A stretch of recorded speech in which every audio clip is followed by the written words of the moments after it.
Alors l'ambition de l'ADUM, c'est d'accompagner les collectivités territoriales, majoritairement les communes mais aussi les intercommunalités, dans des projets de rénovation aboutis, rénovation énergétique sur des écoles, sur des crèches.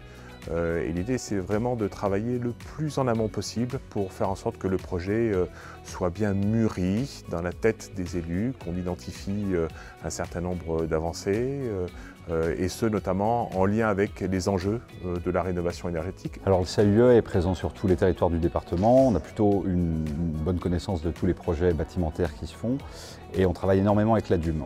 Ce qui se fait souvent, c'est que quand on travaille en équipe comme ça, l'un d'entre nous, que ce soit eux, nous, on prend le premier contact. Si on voit que c'est plus une partie énergétique, l'ADUM va s'en occuper un peu plus.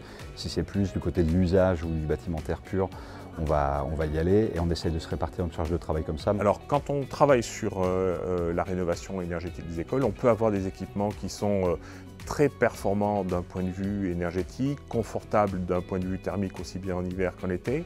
Par contre, si à l'intérieur on a des usagers, des enfants, des ATSEM, des agents de la collectivité ou des enseignants qui ne font pas attention, eh bien, ça peut contrecarrer ou annihiler la bonne performance énergétique. Nous, on accompagne les collectivités au même titre que l'ADUM en tant qu'ingénierie territoriale sur la définition de leurs besoins, les enjeux, la faisabilité ou pas. Mais on va être en amont de la décision, on va les aider à se positionner et à choisir le meilleur prestataire possible pour mener à bien les études. Et une fois que les études sont lancées, notre accompagnement prend un peu de recul, on est là aux besoins des communes pour les accompagner si vraiment il y a un souci. Alors motivation environnementale, oui, on en avait. La première déjà, c'était de faire diminuer la consommation énergétique et aussi de répondre aux décrets tertiaires. Alors aujourd'hui, en termes de financement, grâce à l'équipe projet, on a pu obtenir, globalement, on ne sera pas loin des 80% de subventions.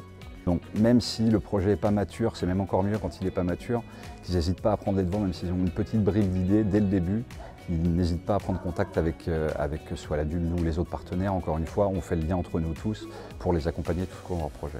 De ne pas partir bille en tête, clairement, parce que parfois on oublie quelques étapes. Or, la phase préparatoire est hyper importante. C'est d'avoir une connaissance de son bâtiment. Et puis après, eh bien, il va forcément y avoir des études qui vont permettre de rentrer dans plus d'opérationnalité dans le projet de rénovation énergétique de l'école.